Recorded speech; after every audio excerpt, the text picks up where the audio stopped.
যতই দিন এগোচ্ছে ততই বাংলার বকেয়া মহার্ঘ ভাতা মামলার জট আরও যেন গভীর হচ্ছে। হাজারো তালবাহানার পরেও অবশেষে সুপ্রিম কোর্টের নির্দেশে রাজ্যের সরকারি কর্মচারীদের জন্য বকেয়া ডিএ দিতে বাধ্য হয়েছে রাজ্য সরকার। রাজ্য সরকারের দাবি, পঞ্চম বেতন পে কমিশনের আওতায় বকেয়া টাকার প্রথম কিস্তির টাকা ইতিমধ্যেই সরকারি কর্মচারীদের দিয়ে দিয়েছে নাকি রাজ্য সরকার। যদিও এই বকেয়া টাকা পাওয়ার ক্ষেত্রে সরকারি কর্মচারীদের মধ্যে মারাত্মক অসন্তোষ ও ক্ষোভের সৃষ্টি হয়েছে, কারণ হিসেব মতো কর্মচারীদের যত টাকা পাওয়ার কথা ছিল তার থেকে অনেকাংশে কম টাকা নাকি দেওয়া হচ্ছে কর্মচারীদের।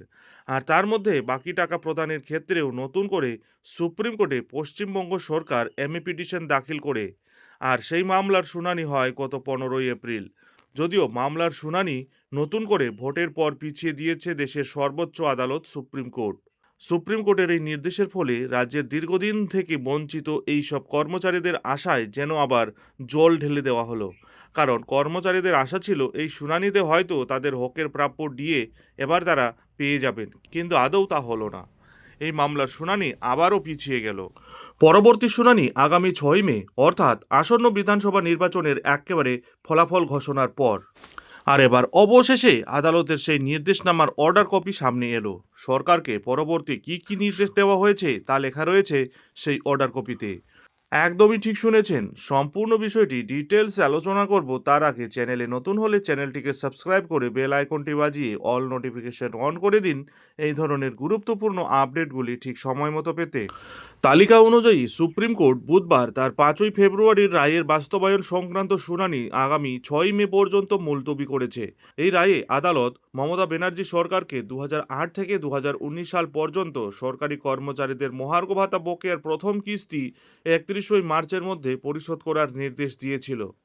5ই ফেব্রুয়ারির রায়ে বলা হয়েছিল যে পঞ্চম বেতন কমিশনের রিপোর্ট অনুযায়ী বকেয়া মহার্ঘ ভাতা পরিশোধ করা হবে। এরপর 15ই এপ্রিল মামলাটি যখন পুনর্বার শীর্ষ আদালতে ওঠে, তখন বিচারপতি সঞ্জয় কারোল এবং বিচারপতি প্রশান্ত কুমার মিশ্রের বেঞ্চ লক্ষ্য করে যে স্ট্যাটাস রিপোর্ট আদালতের সামনে পেশ করা হয়নি, যে কারণে মামলার শুনানি পিছিয়ে দেওয়া হয়েছে এবং পরবর্তী শুনানির সময়ে সরকারকে নতুন করে অর্ডার কপি পেশ করার নির্দেশ দেওয়া হয়েছে। এ ব্যাপারে কনফেডারেশন অব স্টেট গভর্নমেন্ট এমপ্লয়িজের সাধারণ সম্পাদক মলয় মুখোপাধ্যায় আদালতের অর্ডার কপি সামনে আনেন।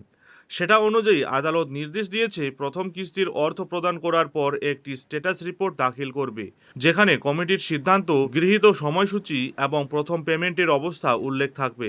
যদি কোনো মুলতবি আবেদন থাকে তা বন্ধ বলে গণ্য হবে। পরিস্থিতি বিবেচনায় কোনো খরচ আরোপ করা হবে না। রিপোর্টে কিন্তু বারংবার এটা কথা বলা হয়েছে যে উপরোক্ত আদেশ সত্ত্বেও এখনও পর্যন্ত স্ট্যাটাস রিপোর্ট জমা দেওয়া হয়নি।